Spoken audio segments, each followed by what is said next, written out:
예, 어제부터 중국 내에서 한국 여행 상품 판매가 금지됐습니다.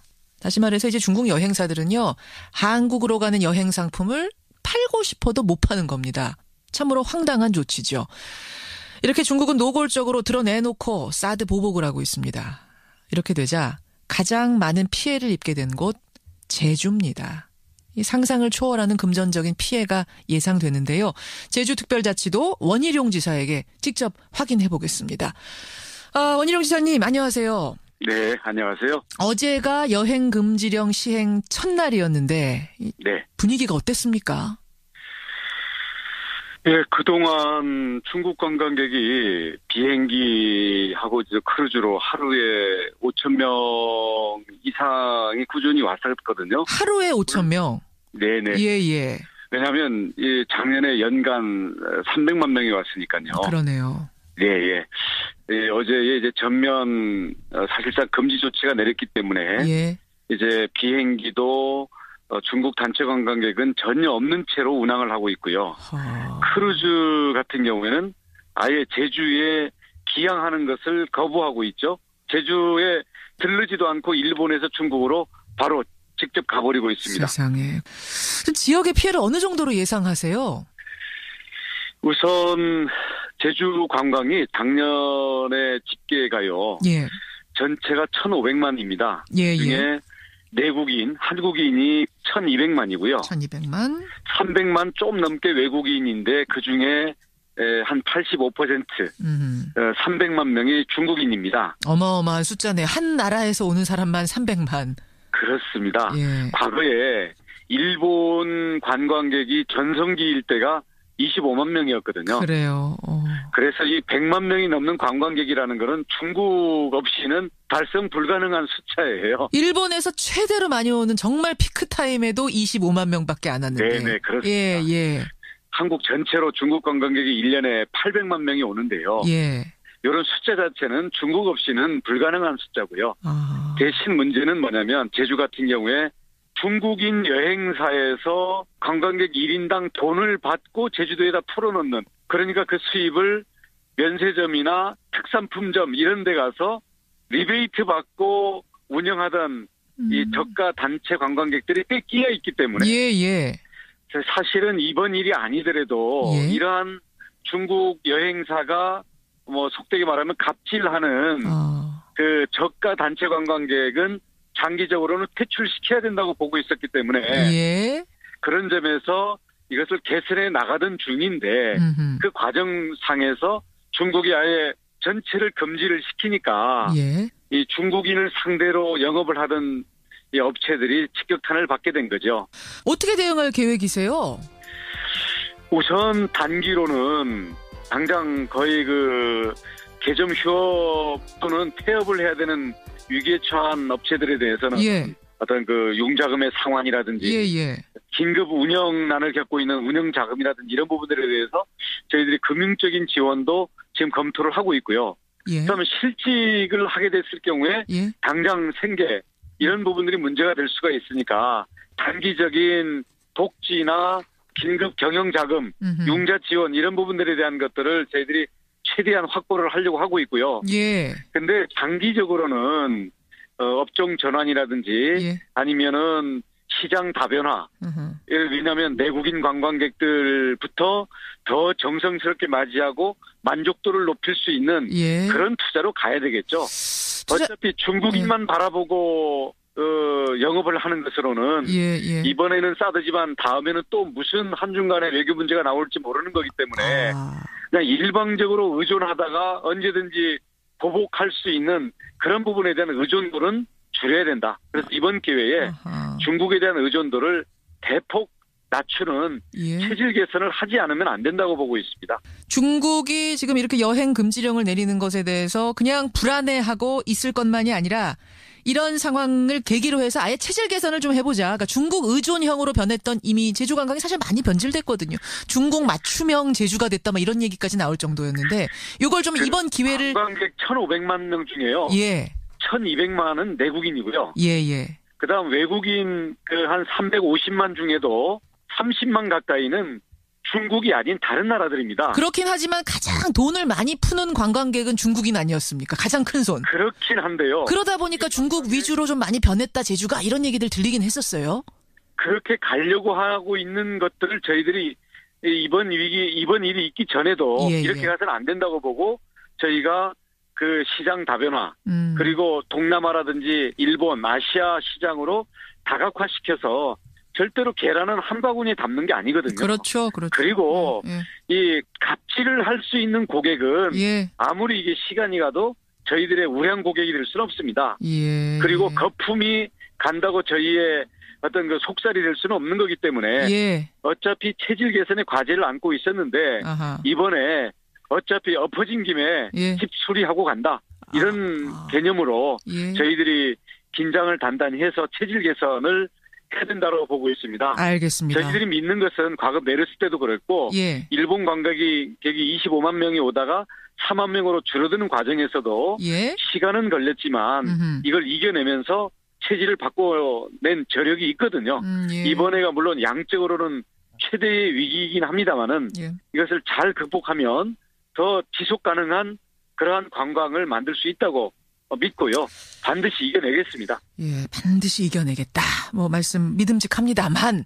근데 이게 주도적으로 체질 개선하는 거하고 지금 사실은 어쩔 수 없이 끌려가면서 하는 것하고는 좀 다르거든요. 지사 입장에서는 아니 왜 중앙정부가 이런 상황을 만들었을까? 답답한 생각은 있으실 것 같아요. 제주도가 가장 큰 피해를 당장 입게 됐으니까. 물론 이 사드 보복이라는 게 없었으면 더 좋았겠지만 이게 사실 중국이 이웃 국가고 지금 한중수교 25년이 되고 그동안 중국의 경제 성장에도 한국도 상당히 기여를 하고 그랬는데 이렇게 군사적인 문제를 가지고 민간 분야에 일방적으로 보복한다라는 것은 이번 기회에 저희가 중국의 그 모습에 대해서 단단히 교훈을 얻어야 된다고 생각을 하고요. 이미 닥친 현실이기 때문에 저희는 이겨내는 길밖에 없다고 생각을 합니다. 알겠습니다. 중국 황당하죠. 중국의 이런 지금 보복 조치 상당히 황당합니다만 또 중앙정부가 왜 이 과정에서 슬기롭게 풀어가지 못했는가. 외교적으로 이렇게까지 악화시키지 않을 수도 있었는데 라는 아쉬움이 국민들 입장에서 남거든요. 물론입니다. 그래서 사실 돌이켜보면 생각하면 사드라는 게 무슨 대한민국 소유가 되는 것도 아니고 우리 군이 무슨 운영 스위치 하나 누릴 수 있는 권한이 있는 것도 아니지 않습니까? 그렇죠. 주한미군이 북핵 그리고 북한의 그 대륙간 탄도미사일에 대응하기 위한 주한미군 방어를 주 목적으로 해서 들여오는 건데 미국의 MD 체제 안에 하나죠. 과연 이런 주한미군의 방어 무기 체계에 대해서 이렇게 공개적으로 외교 이슈가 돼야 되는지도 저는 우리나라 이 군사 당국자들한테 사실은 만나면 따져보고 싶은 게 상당히 많습니다만. 그렇군요. 이미 엎질러진 물이고요. 이제 4월 초에 트럼프 대통령하고 시진핑 주석하고 이제 미국에서 만나게 돼 있지 않습니까? 만나죠.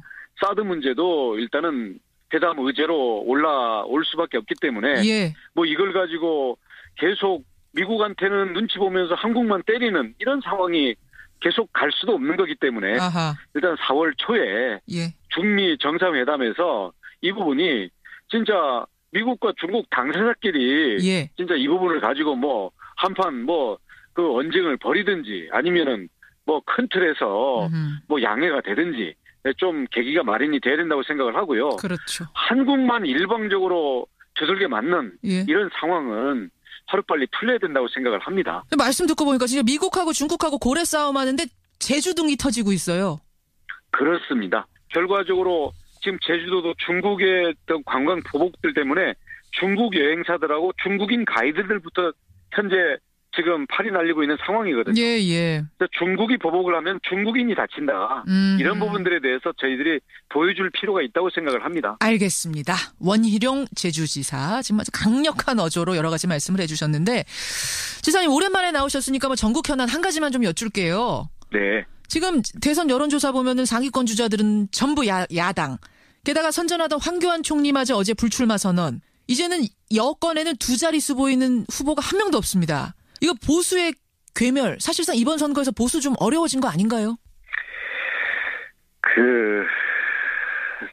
5년 전에 압도적으로 당선시킨 대통령이 예. 이렇게까지 나라를 참 엉망으로 만들고 아직도 국민들 앞에 사죄하는 모습 그리고 승복하는 모습을 못 보여주고 있는 상황에서 예.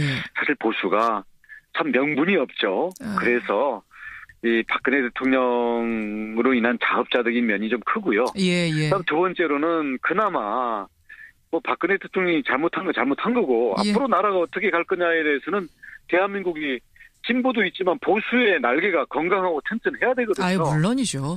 그런 면에서는 보수가 혁신을 전제로 단합을 해야 되는데 지금 예. 보수의 분열이라는 것 때문에 사실은 뭐 최소한의 힘도 못 써보고 있잖아요. 그렇죠. 이런 면에서는 보수가 박근혜 대통령으로 인한 어떤 이 국정 파탄 예. 이 부분에 대해서 적절히 어떤 인적 청산도 하고 예. 반성도 한 위에 앞으로 건강한 보수의 새로운 모습으로 나가겠다. 그런 그 혁신 위에 보수의 축이 건재해야 된다고 믿는 많은 국민들에게 어떤 선택의 폭을 넓혀줄 수 있는 그런 이 단합의 과정을 밟아야 되죠. 근데 지금 탄핵에 불복하고 박근혜 전 대통령 호위무사 역할 하겠다는 의원들 보이잖아요. 이른바 진박 의원들.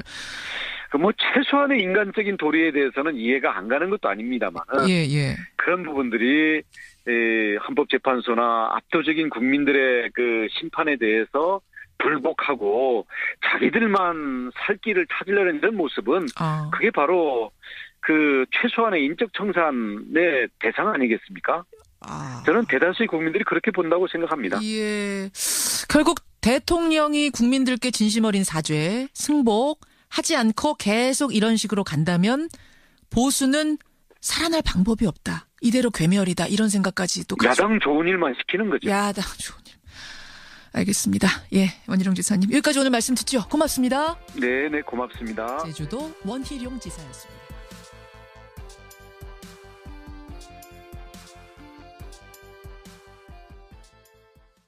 예, 어제부터 중국 내에서 한국 여행 상품 판매가 금지됐습니다. 다시 말해서 이제 중국 여행사들은요, 한국으로 가는 여행 상품을 팔고 싶어도 못 파는 겁니다. 참으로 황당한 조치죠. 이렇게 중국은 노골적으로 드러내놓고 사드 보복을 하고 있습니다. 이렇게 되자 가장 많은 피해를 입게 된 곳 제주입니다. 이 상상을 초월하는 금전적인 피해가 예상되는데요. 제주특별자치도 원희룡 지사에게 직접 확인해 보겠습니다. 원희룡 지사님 안녕하세요. 네, 안녕하세요. 어제가 여행 금지령 시행 첫날이었는데 네. 분위기가 어땠습니까? 예, 그동안 중국 관광객이 비행기하고 크루즈로 하루에 5,000명 이상이 꾸준히 왔었거든요. 하루에 5,000명? 네네. 예. 왜냐하면 작년에 연간 300만 명이 왔으니까요. 그러네요. 예. 어제 이제 전면 사실상 금지 조치가 내렸기 때문에 예. 이제 비행기도 중국 단체 관광객은 전혀 없는 채로 운항을 하고 있고요. 크루즈 같은 경우에는 아예 제주에 기항하는 것을 거부하고 있죠. 제주에 들르지도 않고 일본에서 중국으로 바로 직접 가버리고 있습니다. 세상에. 지역의 피해를 어느 정도로 예상하세요? 우선 제주 관광이 작년에 집계가요. 예. 전체가 1,500만입니다. 예. 중에 내국인, 한국인이 1,200만이고요. 1,200만? 300만 좀 넘게 외국인인데 그중에 한 85%, 300만 명이 중국인입니다. 어마어마한 숫자네. 한 나라에서 오는 사람만 300만. 그렇습니다. 예. 과거에 일본 관광객이 저는 시장 다변화. 왜냐하면 내국인 관광객들부터 더 정성스럽게 맞이하고 만족도를 높일 수 있는 예. 그런 투자로 가야 되겠죠. 어차피 중국인만 바라보고 영업을 하는 것으로는 이번에는 사드지만 다음에는 또 무슨 한중간의 외교 문제가 나올지 모르는 거기 때문에 그냥 일방적으로 의존하다가 언제든지 보복할 수 있는 그런 부분에 대한 의존도는 줄여야 된다. 그래서 이번 기회에 중국에 대한 의존도를 대폭 낮추는 체질 개선을 하지 않으면 안 된다고 보고 있습니다. 중국이 지금 이렇게 여행 금지령을 내리는 것에 대해서 그냥 불안해하고 있을 것만이 아니라 이런 상황을 계기로 해서 아예 체질 개선을 좀 해보자. 그러니까 중국 의존형으로 변했던 이미 제주 관광이 사실 많이 변질됐거든요.